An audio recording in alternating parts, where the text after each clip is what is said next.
Great. Thank you very much for welcoming me here. I'm going to be speaking on, I guess, my perspectives of urban forests in Aotearoa, New Zealand, rather than sort of the full New Zealand perspective. I'll start with a bit of historical context for urban forestry. So pictures like this show us that for, at the very least, 100, 120, 130 years, there have been urban forestry professionals who, I guess, have worked on trees in urban settings, but I guess historically they were called city foresters, or they were called city arborists, or municipal foresters.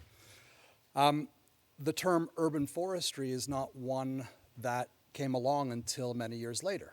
In the 1960s or 1970, a professor at the University of Toronto called Eric Jorgensen coined the term urban forestry. And I'm not going to read all these definitions. That's absolutely not the point. I want you to focus on certain aspects of these definitions. So for example, the management of trees for psychological, sociological, and economic benefit of urban society. The planning and establishment, protection, and management of trees within cities, their suburbs or towns. Urban ecosystems, physiological, sociological, economic benefits, so on and so forth. So you can start to see a theme emerging across these multiple different definitions over time.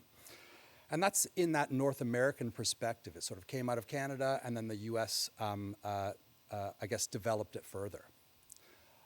In Europe, there were, I guess, similar conversations about what urban forestry was. And it began much more narrowly. In Europe, the definition of urban forest was really related to forests within cities. So things like Riccarton Bush here in Christchurch would have been considered an urban forest because it's a forest, an existing forest within a city. And then Europe, I guess, began to adopt the more North American definitions of urban forestry, and they started to consider things like the design, plan, and establishment and management of trees, any tree within urban areas for multi-purpose functions. All trees in an urban area, so on and so forth. So the idea here is that the European definition started to mirror that North American definition. And again, I didn't want to read all those sort of definitions. I really want you to get to sort of grips with, I guess, my definition of urban forestry, which is based on those ones. And ultimately what it is all trees in urban environments, from the top right where we have remnant bush, to park trees, to street trees in the bottom right, to restoration plantings, and even those little tiny trees in planters and pots. That's actually from Strange's Lane, where I know a number of people are going for dinner tonight. So that's the type of tree that we're talking about in urban forests. And for a number of benefits like you see in the image at left there. Now in in New Zealand, urban forestry doesn't have that sort of lengthy history as the North Americans and Europeans have. But we do have a long history of tree care, and we do have a long history of urban gardening. I put the NZARB logo up there to reflect that we have a very strong sort of professional body who manage trees in cities, who care for trees in cities. The Christchurch Beautification Association sign there at the bottom. The Christchurch Beautification Association has been around for well over a century, and they've sort of championed gardens in cities. So it's not that we haven't cared about trees in our cities in New Zealand, it's just simply that we haven't sort of adopted that urban forestry language as our North American and European counterparts have. So that concept of considering all of our trees in our cities and managing them for sort of a range of outcomes, that just hasn't developed as much here in New Zealand as it has overseas. And that term urban forest is not particularly well socialized here in New Zealand yet. And I want to illustrate that by looking at some Google Trends. So people may or may not be aware of this. Google Trends is basically an opportunity to look at how many people have searched for a particular term over time. And we can look at a 20-year time span here. This 20-year time span basically shows a global perspective, so how people around the world have searched for the term urban forestry. And the line essentially is normalized, so it's relative to the largest number of searches for the term urban forest over time. So you can see from a global perspective, it's been reasonably popular at different stages of time from 2004 until now. Now, if we look at an American perspective, we see that in America in the early 2000s, it was a very popular term, and then it sort of flattened out, and it sort of become a bit more popular more recently. Again, if we now add in the United Kingdom, we can see that there have been peaks or I guess stages over the last 20 years where urban forestry has been really, really popular.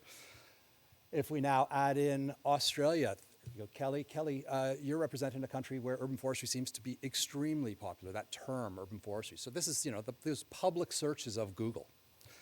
And now, if we look at New Zealand, we see that the term urban forestry just simply hasn't been used a great deal in this country. The general public outside of this room probably doesn't use the term urban forestry a great deal in its Google searches. I don't want to take all the credit for this, but you notice that little, that big sort of bleep in the data around 2007? Well, guess who started their PhD in New Zealand in late 2006 and was doing a literature review on urban forestry in 2007? I'm reasonably confident that's all because of me. So, perhaps the reason that New Zealand hasn't embraced this urban forestry concept is because, I guess, historically we haven't needed to. We've historically had low populations, low population densities, favorable soil and climatic conditions in our cities that have allowed trees to thrive. But there are increasing challenges. We've heard of some of them already. Increasing challenges with urbanizing populations, hotter cities like we heard from Simon this morning, resulting in lots that look like the ones at right or the ones that look like the image here at right. There's very little space for our trees to grow to maturity in. We can plant them, but is there actually enough soil volume and above ground volume for those trees to thrive well into maturity, providing the critical benefits that they do? Another challenge is pests and disease. We are increasingly seeing more and more pests and disease coming into our borders. And this tree here used to be in front of the Auckland Art Gallery. In 2018, it was removed due to Dutch elm disease. Even when we do find a way to integrate trees into our urban cities, we make mistakes with them. Does anybody recognize this image? In Auckland, a few years ago, they planted 8,000 restoration plantings. And then somebody, oh, excuse me, this one. Thanks, Toby. I've got it on my phone as well, so I can actually see the pictures. Yeah, this image here basically represents somebody mowing, using a lawnmower, mowing over 8,000 restoration plantings that have been undertaken. So we make mistakes even when we do get trees into our urban environments. Luckily, we're starting to acknowledge a lot of these challenges. We heard from Simon earlier on about this, are we building hotter cities? I just wanted to bring up a few quotes from that report. So Auckland's population grew by almost 30,000 people a year between 2016 and 2020. And these increases in population density can increase pressure on nearby public parks and reserves.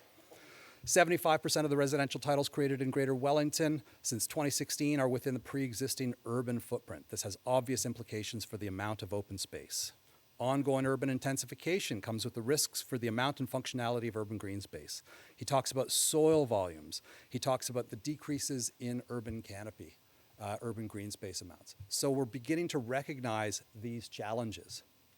Now, luckily, the people in this room, the professional community and the researchers in this room are starting to come to grips with these challenges and coming up with solutions. So the professional research communities are rising to these challenges, and I believe they're leading New Zealand towards a greater understanding of urban forests, the benefits that they bring, and their effective management. So I'll give you a few examples of what I mean. Recently, the professional communities, the urban forest managers throughout New Zealand, have begun to ask questions about how much urban forest do we have? And in Christchurch, Auckland, and Wellington, we now have an understanding of how much tree cover our cities actually have. We're starting to understand where our trees are and, importantly, where they aren't. So questions of equity, where trees are and where they're not.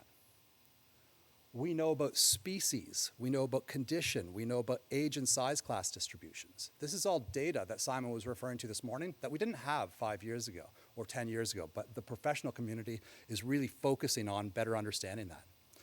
And all of this knowledge is getting integrated into these things, these urban forest plans, these urban forest strategies that a variety of cities throughout New Zealand have now put out and that are informing the way we manage trees in our cities. Now, it's not just the professional community that has sort of rallied to these challenges, it's also the research community. If you look at the papers on the right-hand side, I'm not sure, yeah, you can read those titles there. It represents an understanding of urban forestry within New Zealand going all the way back to 1979 But that's that really narrow sort of European-style definition that I referred to previously, the idea of an urban forest being a forest within a city. And there's been a general shift away from viewing urban forests as forests within cities towards the broader view of the urban forest domain, as is in sort of, I guess, Europe nowadays and in North America. We've now begun exploring the benefits and values of urban trees and urban forests in a lot more detail. Again, the papers at Wright, many of whom are written by researchers in this room, show that the research community has really sort of grabbed onto this topic of urban forestry and is trying to relate it to the benefits that they provide for us and also just more generally. We've also begun to explore the threats to urban forests and the solutions to these threats. Again, the papers that Wright by researchers potentially in this room represent that recognition that our urban forests are under threat. How do we protect them, and how do we mitigate many of those threats? So, I'm optimistic about sort of the future of urban forests in New Zealand, and that's because government has begun to recognize the challenges that urban forests face. Local government is professionalizing and getting better at managing the trees in the public sphere. The research community is growing in a broad range of urban forestry related topics. And that sort of confluence of all those factors, again, gives me optimism for our cities and for an increased focus on urban forests and trees. And I think the people in this room, the people who have come out today and given freely of their time, you are really important to help to move New Zealand from a country where urban forestry is really emerging, where nobody out there is searching Google for the term urban forestry, to a country where urban forestry is actually a really mature discipline and we integrate urban forests much better into our cities. So thank you very much for that. I can't believe I avoided the bell. Did I avoid the bell? That's one more minute I would have had it. Wonderful. Such a professional. Anyways, I deserve that. So yeah, feel free to get in touch, questions there. And I'm going to give another talk later on with my colleague Toby Chapman here from the Christchurch City Council. Hopefully you'll enjoy that one as well. And I'll be around at tea time for questions.